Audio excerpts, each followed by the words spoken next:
नमस्कार, मैं कल्पना वर्मा। आप देख रहे हैं सी न्यूज पे वक्त है न्यूज बुलेटिन का। आइए नजर डालते हैं इस वक्त की बुलेटिन पे।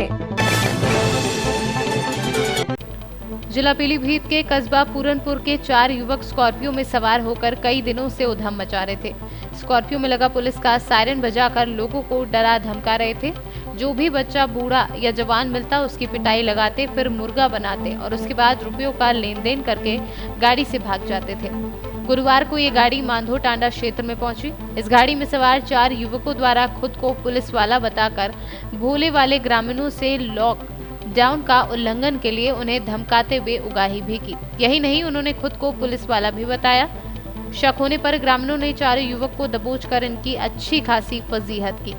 ग्रामीणों ने सूचना देकर चारों को पुलिस के हवाले कर दिया। युवक के रसूख घराने से होने पर थाने में भी काफी देर तक समझौते के प्रयास चलते रहे।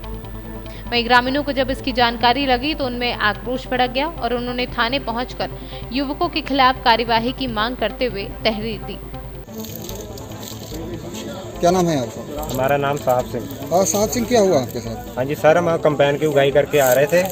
रास्ते में गुरुद्वारे के पास में हमें 4 लोगों ने गाड़ी, स्कॉर्पियो गाड़ी थी काले रंग की, उस पर सवार थे। उन्हें हमें रोका, हमारे संग मारपीट करी, बैठकें लगवाई और मुर्गा बनाया और 10,000 रुपये हमसे छीन लिए और गाली गलौज करा।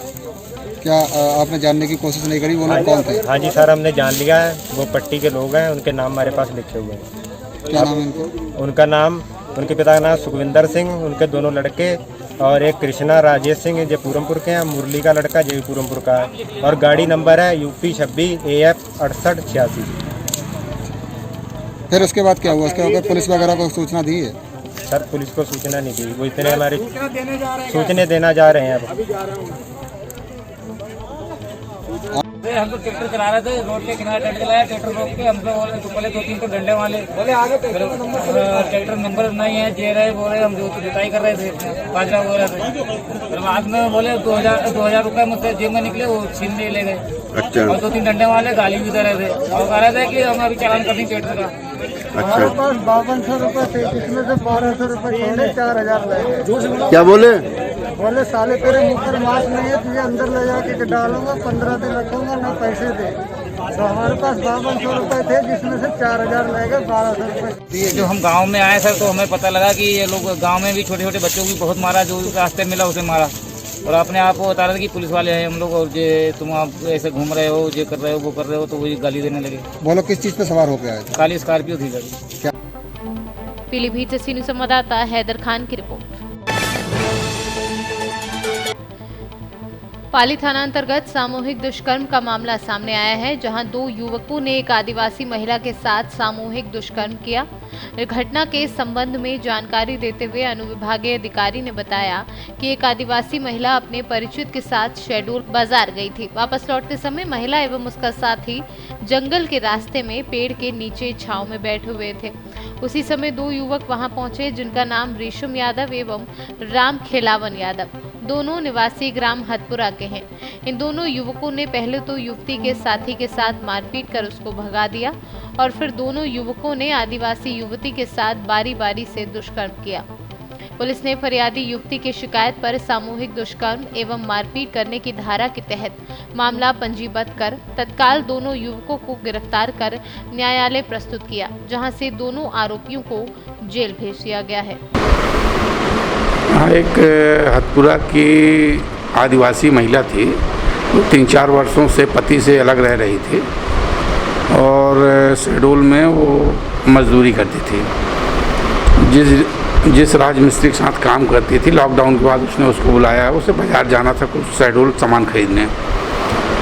सामान खरीदने के बाद ये दोनों वापस आ रहे थे,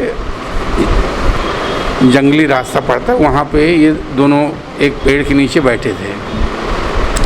तभी भोला यादव और राम खिलावन यादव, दोनों हथपुरा के रहने वाले हैं, ये आए और उस आदिवासी हरीलाल को मारपीट कर भगा दिया और इस महिला को वहीं करीब 150 मीटर दूर जंगल में ले गए और इसके साथ बारी बारी से दोनों ने दुष्कर्म किया।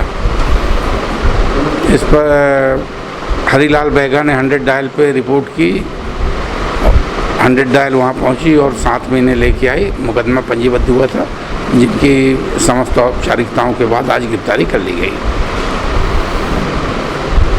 उमरिया से सी न्यूज संवाददाता केजी पांडे की रिपोर्ट।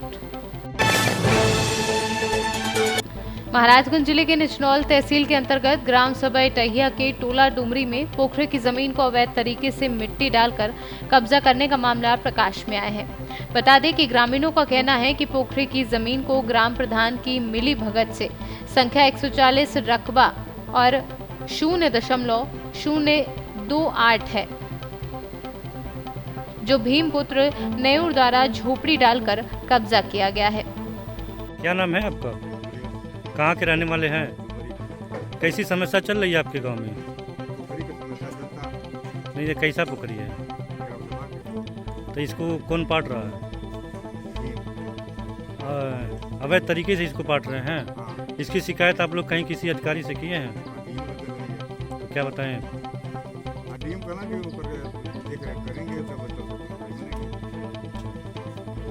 किसी अधिकारी को यहाँ भेजे थे मौके पर, तो उन्होंने क्या बताया?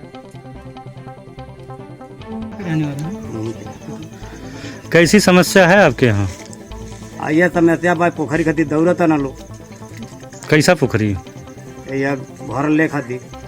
अच्छा, पोखरी एक पोखर नहीं है, 2 पोखर है जी। एक पर नहीं विवाद है, होगा तारी पर विवाद हो जाएगा जी। हाँ, कैसा विवाद है? जब कब्जा कर लेंगे तो तब खुनवा के आप कब्जा कर लिए हैं जी। तो आगे का दिहले हुई तब मैंने कब्जा कर लिया ना। नहीं, आप कहना क्या चाहते हैं? मतलब प्रधान के सह पे इसको किया जा रहा है? नहीं, प्रधान आखिरी में गौर तो है नहीं बैठल बना पो। हाँ, गौर तो के क्यों नहीं बैठल बा। कहाँ के रहने वाले हैं? डुमरी।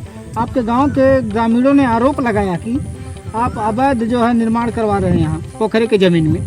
इस संबंध में क्या कहना चाहते हैं? पोखरी का जमीन नहीं है। कैसा जमीन है? एक गड्ढा का जमीन है। नहीं, गड्ढा मतलब गड्ढा तो है, ठीक है। गड्ढा होता है, पोखर होता है जी। नहीं, ये सरकारी है कि मतलब आपका खुद का है? सरकारी है। तो सरकारी आप इस पे कुछ करवाए होंगे अपना? करवाए हैं? नहीं, कुछ हुआ नहीं है। अच्छा, यानी कि मतलब आप अवैध तरीके से इसको पाट रहे हैं? नहीं, अवैध तरीके से नहीं, हमको दिया गया है। कौन दिया आपको? दिए हैं ये कानगो दिए हैं। इस जमीन पर हम अपने पत्नी का ऑपरेशन करवाए थे। कानगो का नाम बता सकते हैं? कानगो के इस समय तो नाम नहीं बता पाएंगे, याद नहीं। अच्छा, कितना दिन पहले आपको दिए थे? अरे ये हो गया करीब 35 वर्ष इस पर हमको काबिज। अच्छा, उसका कोई पेपर बना के नहीं, कुछ नहीं, वैसे मुजवानी का दिया। हाँ, ले लीजिए। हाँ, उस समय ऑपरेशन होता था जी, तो हमसे कहे कि 1-2 केस दे दीजिए, आपको हम जमीन दे देंगे। नहीं, ये तो ऐसा तो कोई बात नहीं, उस समय था। तो क्या खाली मुजवानी कर दिया और आप कब्जा कर लिए? जी। तब से आप कब्जा जमाए हैं जी। और उस संबंध में कोई पेपर उपलब्ध यानी नहीं करा? नहीं है, सही है, पेपर नहीं हमारे पास जी। एक मामला आया है सर, पोखरी की जमीन है जिसको अवैध तरीके से मतलब उसको पाट लिए हुए हैं सर, इस संबंध में क्या कहना चाहते हैं? पोखरी की जमीन पाटने की शिकायत मिली थी, तो उसकी जांच कराई जा रही है, उस पर कार्रवाई की जा रही है। सर उस पर शायद मुकदमा भी चल रहा है सर? हाँ, बेदखली का मुकदमा दायर किया गया है, उसमें आदेश होने तो उसका अनुपालन करवा दिया जाएगा। क्या नाम है आपका? संतोष कुशवाहा। कहाँ के रहने वाले हैं? ग्राम डुमरी। कैसी समस्या है आपके यहाँ? जो समस्या यही है जो कि पोखर का जमीन है कि जबरदस्ती जो इस पर कब्जा किया जा रहा है, इस नियम द्वारा जो है कि इस पर हुआ है। और कोई जो है कि लेखपाल साहब आके बोल रहे हैं कि इस पर एक भी मिट्टी अंदर मत ले जाना, जितना मिट्टी है सब बाहर गिरा देना और ईंटा यहाँ से अंदर जो है कि यहाँ से हटवा देना। ये जबरदस्ती जो है कब्जा कर रहे हैं। इसकी शिकायत कहीं बड़े अधिकारियों से किए थे आप? डीएम से अधिकारी हम लोग किए हैं, तहसीलदार से किए हैं, डीएम साहब से हम लोग किए हैं। तो यहाँ पे जांच करने के लिए आए थे? हाँ, लेखपाल साहब कल आए थे और बोल के गए हैं कि यहाँ पे एक भी मिट्टी मत डालना, जो भी मिट्टी है इसमें रोड पे पसार देना, अंदर एक भी मिट्टी मत ले जाना। ये प्रधान द्वारा जो जबरदस्ती करके जो कि अंदर मिट्टी ला रहे हैं। अच्छा, प्रधान के सौजन्य से किया जा रहा है? जमीन किया जा रहा है। महाराजगंज से सीनियर संवाददाता डीएस अग्रहरी देव की रिपोर्ट। कासगंज लॉकडाउन के दौरान गुजरात में फंसे उत्तर प्रदेश के 1200 प्रवासी मजदूरों को एक special train Kasganj railway station लेकर पहुंची, जहां ट्रेन से उतरे सभी प्रवासी मजदूरों की थर्मल स्कैनिंग की गई और उन्हें लंच के पैकेट भी दिए गए, जिसके बाद उन्हें कासगंज जिला प्रशासन के नेतृत्व में बस द्वारा उनके गृह जनपद भेजा गया। बता दें कि लॉकडाउन के कारण उत्तर प्रदेश के अलग अलग जनपद के मजदूर गुजरात में फंसे हुए थे, जिन्हें प्रदेश सरकार द्वारा स्पेशल ट्रेन के माध्यम से उनके घर पहुंचाने के लिए बुलाया गया है। वहीं आज स्पेशल ट्रेन से कासगंज पहुंचे सभी प्रवासी मजदूरों की पहले तो कासगंज रेलवे स्टेशन पर स्वास्थ्य विभाग की ओर से थर्मल स्कैनिंग की गई और फिर बाद में उन्हें खाने के लिए पैकेट वितरित किए गए और जिला प्रशासन के नेतृत्व में सभी मजदूरों को उनके घर के लिए बस द्वारा रवाना किया गया। बच्चे का भी टिकट है, इसका भी। नाम क्या है तुम्हारा? दाऊजी सर। कहाँ से आए हैं आप? अहमदाबाद से पट्टे से आए। कहाँ है? वो मथुरा जाने का है, पचावा दाऊजी के पास। और ये बोले कि 950, 940, 700 की टिकट, 250 का टिकट बोला। एक व्यक्ति की कितने रुपए की टिकट मिली आपको?